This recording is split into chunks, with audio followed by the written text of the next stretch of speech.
Hey everybody, Jim King with King Piers back out here at our Kansas City project. This is out by 31st and Grand. Today we're going to restore the walls. We chipped out all the old stuff, wire brushed it yesterday, removed the existing floor. It's in a big pile out in the backyard. I don't want to get the pile in the backyard any bigger, so we're going to transform these walls today. So stay with me after this work we're going to do today. We'll shoot a video this afternoon and you can see a huge difference. So let's show everybody what these walls look like. These are all going to be mortared with King Piers high strength recipe of concrete. This room right here,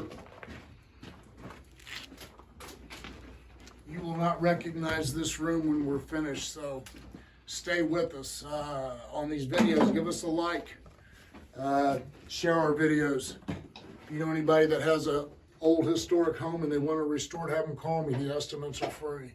But we totally restore these. It does two things. When you put the mortar over the walls, it does add structural strength to it, and it does waterproof it. Now, we're not piering the bottom row of stone on these, which would create more stability.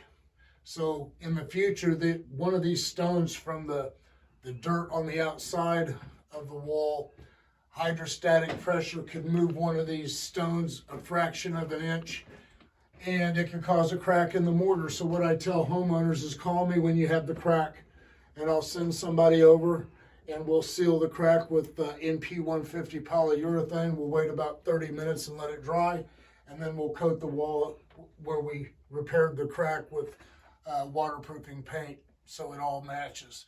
And that's about it. This room here is going to get a new floor just like the rest of the basement. So I'm real excited about this project. Stay with me. KingPiers.com, 816-521-8915. Thank you.